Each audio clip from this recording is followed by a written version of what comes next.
Good morning, good morning, good morning, everyone. Welcome to episode 128, maybe 129. We're talking about the Raptors game from last night.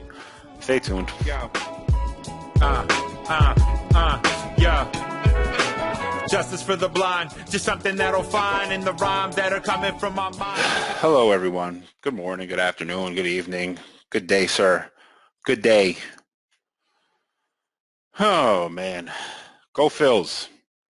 Before we start, Phillies World Series kicks off tomorrow. You won't be hearing from me for a couple days. I'll be gone. Phillies, go Phils. Go Fightins.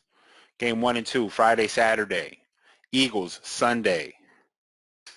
Flyers, some of those days. And then there's the Sixers.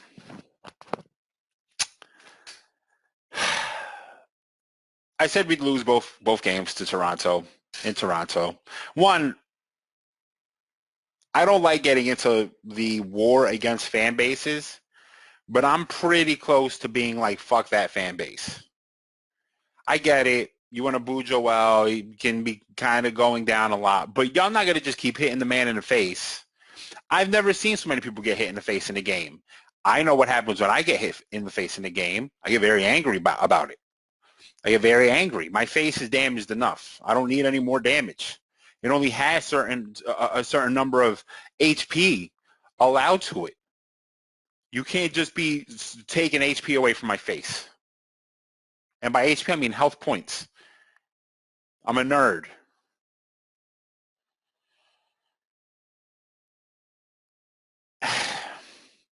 You know, Victor asked me last night if I thought that we would fire if Doc would make it to next season. I told him unless Joel hates him, I think that he'll be fine. Or if he would make it to the play. I forgot what he asked me. I said I didn't think he would get fired. I think that unless Joe hates him, he'll be here. But actually now I'm second guessing. I'm second guessing because now that we're 1-4, you could very well see that we could go 1-5 after tomorrow night. Then we have to go to Chicago. We have to travel to Chicago. It's not that Chicago is that good. We dominated them mostly last year. Could we win? Could we lose that game? We could win, lose, whatever. I don't know. But let's just say we were 1-7 or 1-6 after Saturday. Would Doc make it from that? And I started doubting that. So I was wrong when I said that. I don't know if Doc can make it. Is it Doc's fault? Nope. I don't think it's Doc's fault. And I'm not a Doc fan, as I've said many, many times here. I'm not a Doc fan. You could blame a lot of this star and a few reasons. Joel being, out of shape. And, while that's true, I don't know that that's all of it. When Joel's defense has been porous. And when I say porous, I mean that as a double entendre. I mean porous as in poor, and I mean porous as in our skin is porous, so things are able to leak through them. Things are porous. That means that there are little holes in them, and that's Joel's defense. So it's a double entendre here. It's porous and porous.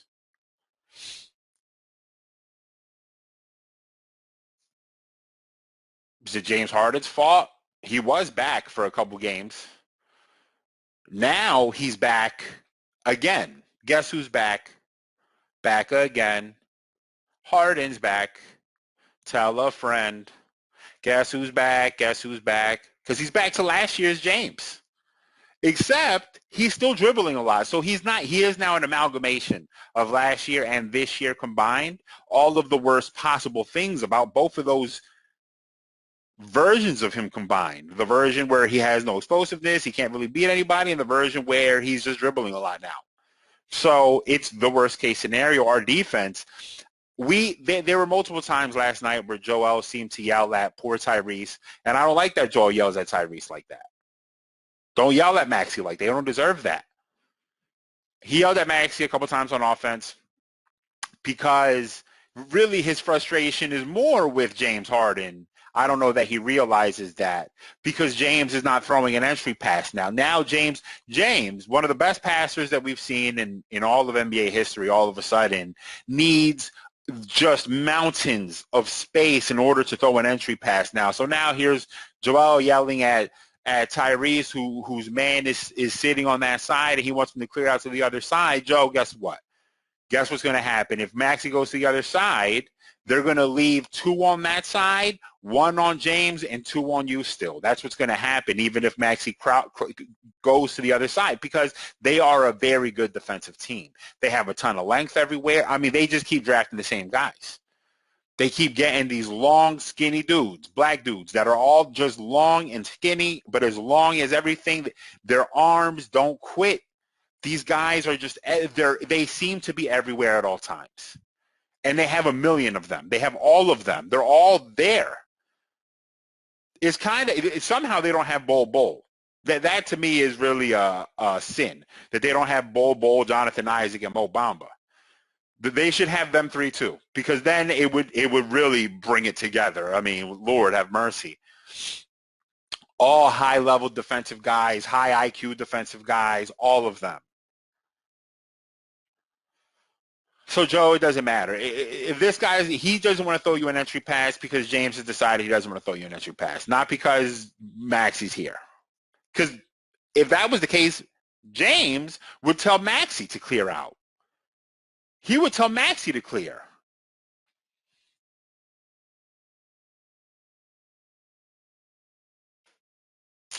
It's dark. I mean, it's dark. Let's just start from the top. It's a bias. Oh, man. Listen, it's not your fault. It's not your fault, brother. I'm gonna give you some grace here, if you can believe that. It's not your fault. You did your best. It's not your fault because you want the ball in your hands a little bit more. You want to kind of do your thing. You want to dance. You know, you want a dirty dance. Be out there. Like, what's his face? Rest in peace. Roadhouse. The Swayze. You want to be Swayze out there. I get it. It ain't your game. That's the problem is that you're not good enough at that. You're just not good enough at that. 8 rebounds, 6 assists. That's got to be a career high in assists for you. Good for you. Good for you that he has 6 assists. That's making some imprint. 8 rebounds, that's making some imprint on the game. So good for you. I'm going to give you that. No turnover. I mean, 1 turnover, fine. 3 fouls, not the best, but it's fine. They're a physical team. You're going to foul a bit. 1 for 5 from the field. I mean, again, it's just one of these situations where, you know, you did hit a big 3-pointer in the third quarter, so I do want to give you credit for that. But it's just one of these situations where, you know, I think ultimately what needs to happen right now for Tobias is these lineups somehow, you're going to have to put Tobias with the bench mob here. You're going to have to stagger this so that Tobias can feel included in the game. Imagine me saying this so that he can score against the second unit, so he can go get going. Maybe Maxey and Tobias on the second unit, because James is alienating Tobias at this point. James has alienated everybody offensively on this court. In what world should P.J. Tucker shoot 10 shots and Tobias should shoot 5? And listen to what I'm saying, because I don't like Tobias. I don't think he's very good. And yet I am advocating somehow, some way, we got to make it about the hood someday. Somehow, some way, we got to make it about this life. Tobias needs to be doing more than shooting 5 shots. He makes too much money to only take 5 shots. And while I don't think he's very good, I mean, let's talk about PJ. My man.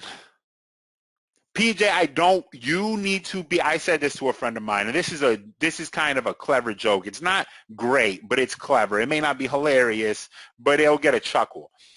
That they need to put a fucking apple in PJ's mouth because, 1, it'll stop him from fucking talking, and 2, all he does is get slow roasted by everybody in the fucking NBA right now. PJ, don't talk anymore. I don't know what you said to Pascal on the first 3-pointer. I think what I'm going to bet, considering the type of player PJ is and the type of people I've played against, who I've done this to, the stories from LA Fitness, where I'm open for a 3-pointer and they say, oh, he can't shoot, leave him open. And I say, bet.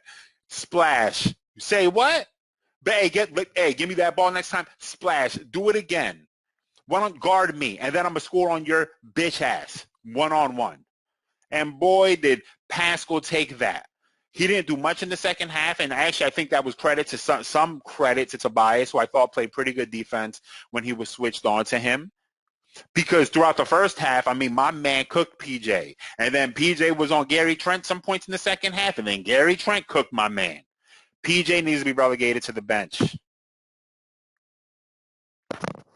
He needs to be relegated to the bench.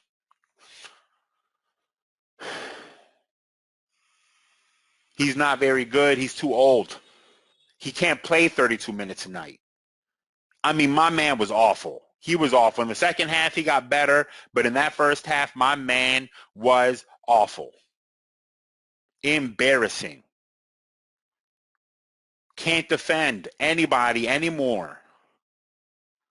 Second unit PJ. I understand why he needs to be in the first unit because you need Niang in the second unit so he can add some scoring. But at this point, you need to throw all the things that we need more floor spreading because no one's worried about PJ's 3-point shooting. I mean, he went 2 for 5 yesterday, but he started 0 for 3, and it was bad.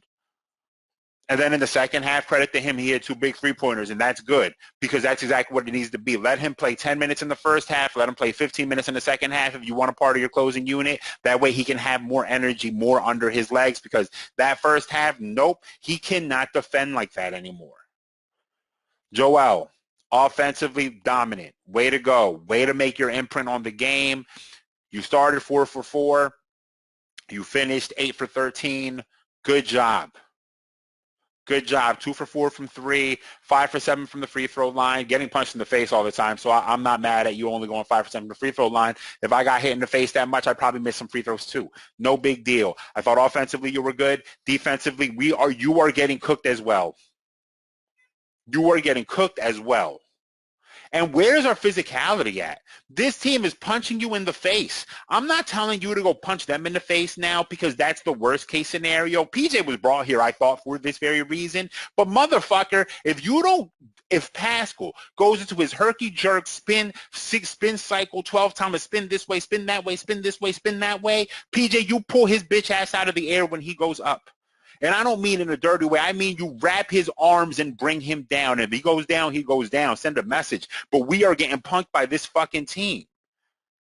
Christ, have mercy. Where is the supposed toughness that this team, that we were supposed to bring here with PJ and Montrez? I'll get to Montrez. But with PJ, where is the toughness? It's not here. I can tell you that.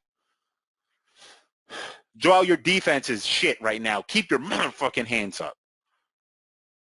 If I was Doc, I would have quit already watching Joel play defense this way. Put your hands up in the air. Keep them up. At least have them at your side a bit. Because what they're doing, which is the same play that we should have been doing when we had Ben here. Ben. They drive, draw Joel out of the lane, little bounce pass to Scotty Barnes. I mean, this is 1960s basketball. This was figured out 70 years ago. 70 years ago, this was figured out. Pull the center out, bounce pass, flip shot. Scotty Barnes just flip shotting this shit out of us to death. Whoever's in that spot, flip shot. We did that with PJ a couple times. He did the flip shot, missed them all. He missed them all. And finally, he hit one. Guess what, though, Joe? If you have your hands up and active, if you're in a defensive position, you may be able to affect the bounce pass. If you could be light on your feet, you know that this is coming. This Joe from last year, 2 years ago, would never allow that shit to happen. Never. He would be flipping back around already to eat that flip shot the fuck up. Your defense is shit, Joe. I love that your offense is coming along, but your defense is shit. Max, he was the best player on the court last night for us. No ifs, ands, and buts about it. He was fantastic, I thought. 4 turnovers, not great, sure. But I thought that he defended the shit out of Drake, out of FVV. I mean, he finished with the third best plus minus. Somehow, Toby, in his effort to do nothing, finished with a zero plus minus. I mean, it's you couldn't draw it up any better. And PJ had one. I don't even bother with the plus minus. You know why? Because this is the reason why plus minus sucks. Because Tobias was 0, PJ Tucker was a 1. There's no way that they brought any positives to us last night.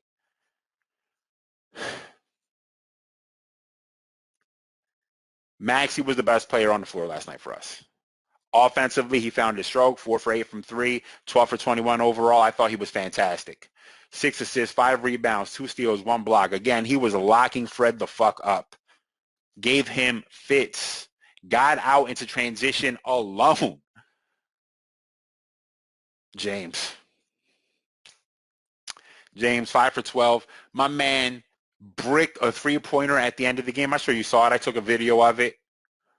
Break the three-pointer at the end of the game. Where are the stands? Where are the James Harden stands at? I'll be here all year. I promise you. It doesn't matter if we ever look good this year because I know this is already an image of what we're going to see in the playoffs. I promise you that. There are fatal flaws here. So if you're a James Harden stan, I trust you. Trust me. When it gets bad, when it gets good, I will be here being critical because this shit looks awful and it's not going to get that much better. I promise you that. There may be more efficient. Joel will get more energetic. Our defense maybe might improve, but in the playoffs it'll all fall apart. And when James takes that step back three-pointer that bricks off the side of the backboard, bro, I can't even believe that brick that way. 5 for 12. His numbers don't look bad. Don't tell the story though. I tell you that. What did he finish with? 18 points, 9 assists, 7 rebounds. 3 turnovers. I'm going to call this the Russell Westbrook stat line. You know why? Because Russ finished with those averages last year, like 17, 8, and 7, and people began doing that this year. Well, Russ finished with 17, 8, and 7. He can't be the problem. It's like, no, that doesn't tell the story, though. That doesn't tell the story. When you take so much off the court, that's what tells the story is that you take so much value off the fucking court that 17, 8, and 7 doesn't make up for it. That is the problem. That's the problem with James. We have a defensive principle. Our defensive principles here, what it feels like is happening is that our defensive principles are set up to preserve James Harden, to allow James to move the least. And so what happens is on defense, as the ball's moving around, you have guys yelling at each other and looking at each other confused about who's supposed to do what to preserve these principles, to try to hide James, and it doesn't work. That is what's happening on defense. That's why you don't see guys flying around, zipping around on defense like we saw last year. Now we're watching guys flipping and zipping around James, who doesn't fucking move on defense or on offense. Watch James in transition, what he does. My man gets so flat-footed. He stands so flat-footed that somehow it's not flat-footed anymore. Actually, his heels dip underneath his toes, if you can believe that. Now he's like standing on his heels. His toes are fucking straight up into the sky. His toes are like what Joel's arms should be, straight up. But his heels are dug in. He ain't moving. My man ain't moving.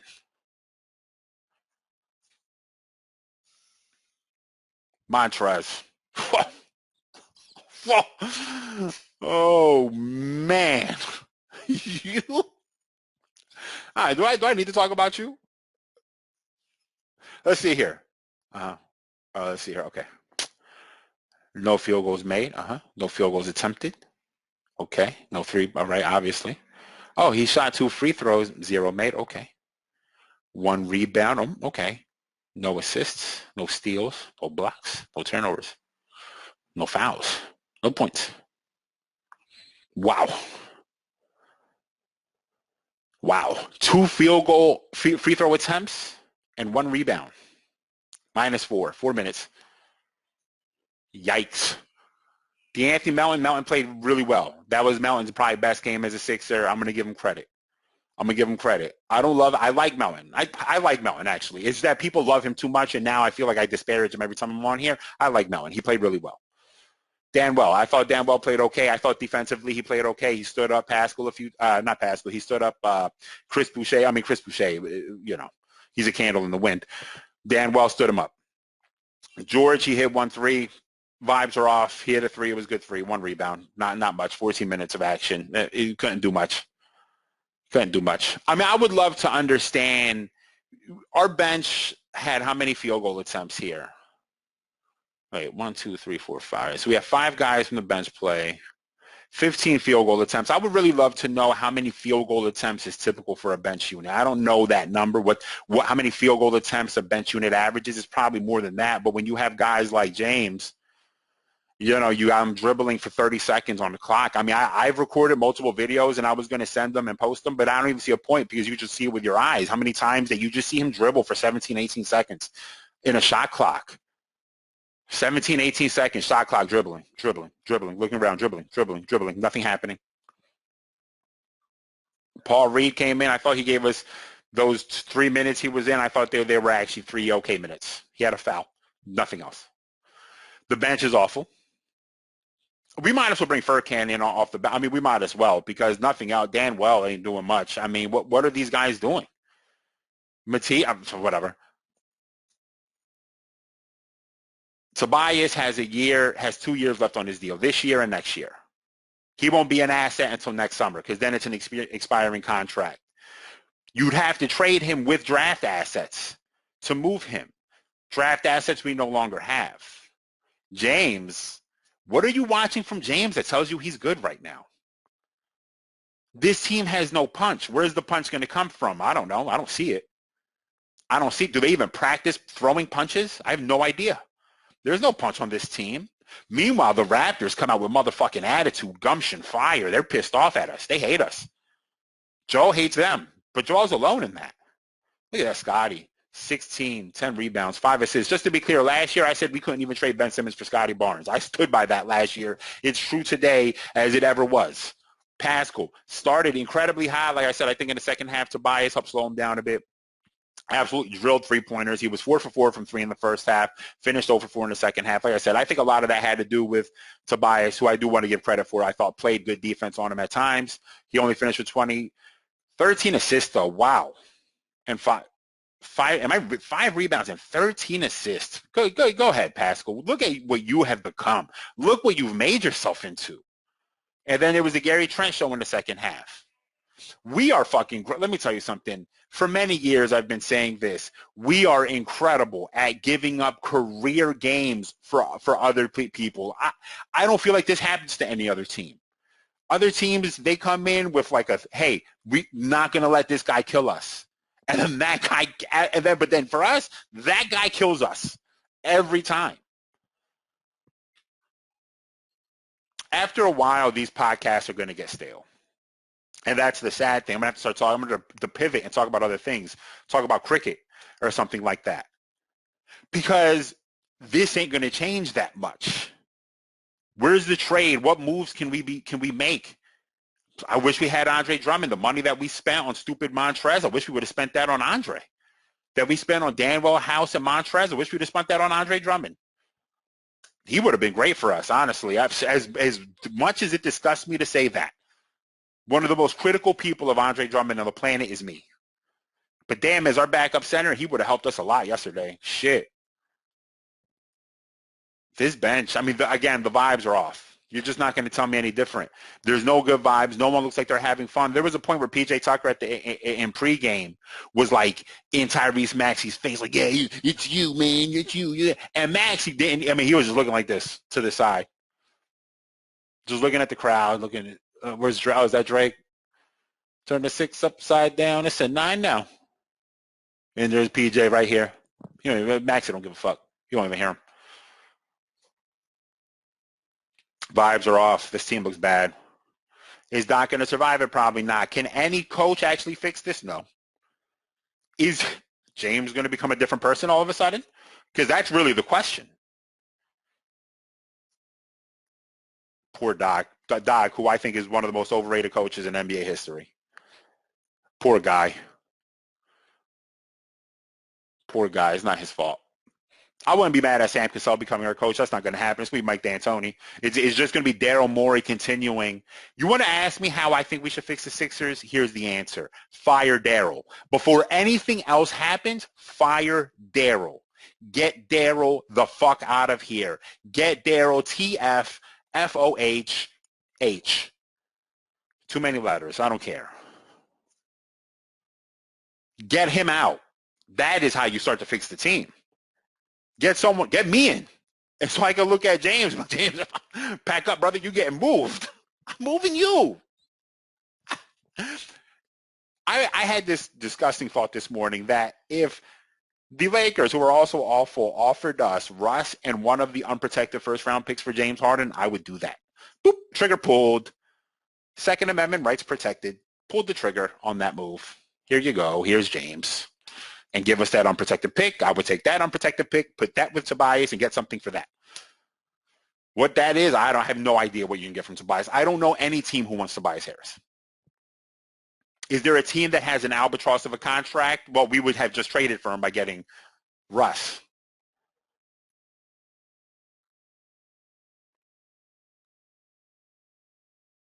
I've been desperately thinking of trades for Tobias, but I just can't think of a team who would take him. Oh, you know what? You could take that unprotected pick with Tobias and flip him to the Jazz, I bet, and get something from the Jazz probably. Get a couple things from them. You could probably get a couple pieces from them because they would want that pick. The players on their team they don't care that much about. You wouldn't be able to get Jaden McDaniels, who's like probably who I'd want. I don't know who you could get from there. No clue. Could you take that unprotected pick with Tobias and flip him from Draymond Green? Maybe. Maybe the Warriors no, they probably wouldn't do that. They probably wouldn't do that. I mean, it's the Lakers unprotected pick. Maybe they would consider it. I don't know. Who knows? I don't have the answer, Sway. Even though Sway has the answer. Sway, what is the answer? Because you had the answers the whole time. I don't have the answer, Sway. I don't know what the answer is for this team. I don't know how you're going to get better. Could we win? Here, realistically, if I take off the glasses of pessimism for a second and put them to the side and become optimistic again for right now, I think we'll split these games in Toronto, so I think we'll win the next game. I don't know what's going to happen when we go to Chicago. That's going to be a tough second back-to-back. Going from Toronto to Chicago off a back-to-back, that's going to be tough. That's not going to be an easy transition. The Bulls are not that good, but they have enough to cause issues for you. And plus, I could also see Joe miss a game too. Miss the second game on a back-to-back. I could see Joe not play that game because he's still recovering and getting into shape. He'll probably miss that game. So maybe we'll split this weekend. I don't know. Maybe we'll be 2-5.